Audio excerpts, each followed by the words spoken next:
ఇప్పుడే జీ5 app download చేయండి. చూడండి మీ ఫేవరెట్ టీవీ షోస్ ఎప్పుడైనా ఎక్కడైనా. మంచి బెనిఫిట్స్ ఇచ్చే ఫ్రూట్ సాలడ్ ఎలా చేసుకోవాలో ఇప్పుడు మనం చూడబోతున్నాం.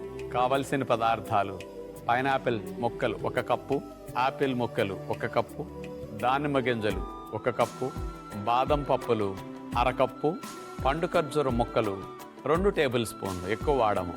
ఫ్రూట్ సాలడ్కి మనం ముక్కలన్నీ కట్ చేసుకోవటం మంచి షేపులో మంచి సైజులో కట్ చేసుకుంటే తినడానికి చూడటానికి కూడా ఫ్రూట్ సలాడ్ చాలా బాగుంటుంది. అలా ఈ ఫ్రూట్స్ అన్నిటినీ కూడా కటింగ్కి మన చెఫ్కి ఇచ్చేద్దాం.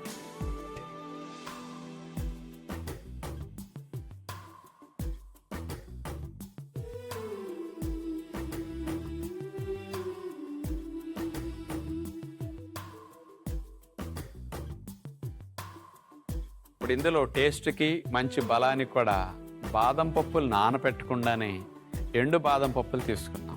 ఎండు బాదం పప్పులు 1/2 కప్పు కదా, అవి మిక్సీ జార్లో వేసేసి పండు ఖర్జూరం చిన్నగా ముక్కలు కట్ చేసుకున్న వాటిని కూడా వేసి గ్రైండ్ చేస్తే పొడి పొడిగా వస్తుంది అనమాట. తీపి తక్కువతో మంచి ఫ్లేవర్ టేస్ట్తో బాదం పప్పు ఖర్జూరం యొక్క పౌడర్ మిక్సీ జార్లో ఎలా చేసుకోవాలో ఇప్పుడు మనం చూద్దాం.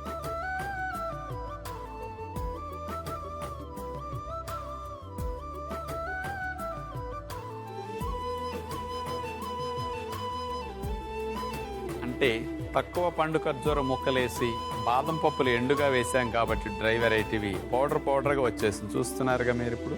అంటే ఇలా అయితే బాగుంటుంది.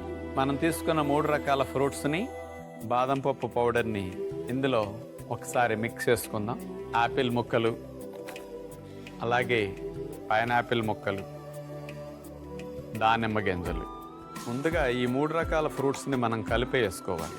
మొత్తంలో కలిపితే బాగోదు. మనం సర్వ్ చేసేటప్పుడు ఈ ఫ్రూట్స్ని ఒక లేయర్లో వేసేసి పైన బాదం ఖర్జూర్ పొడి వేసేసేసి మళ్ళీ ఇంకొక లేయర్ ఫ్రూట్స్ వేసేసి మళ్ళీ ఇంకొక లేయర్ పొడి వేసి అట్లా ఇస్తే చాలా బాగుంటుంది ఫ్రూట్స్ సాలడ్. మనం కలిపిన ఫ్రూట్ ముక్కల్ని సర్వ్ చేయడానికి ఒక బౌల్ తీసుకుని ఎలా లేయర్స్ వైజ్గా ఇట్లా వేస్తే బాగుంటుందో ఇప్పుడు మనం చూద్దాం.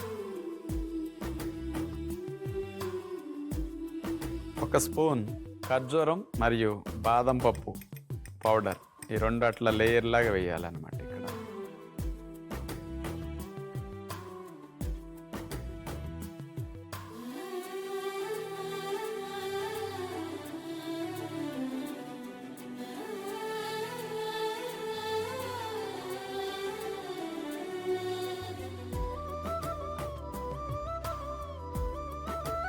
చూడటానికి కూడా ఎట్లా కలర్ఫుల్గా ఉందో.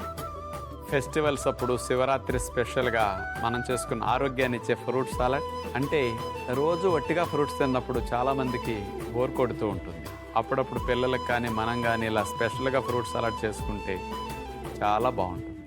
జీ5 యాప్ డౌన్లోడ్ చేసి అన్ని ఎపిసోడ్స్ పూర్తి ఉచితంగా చూడండి.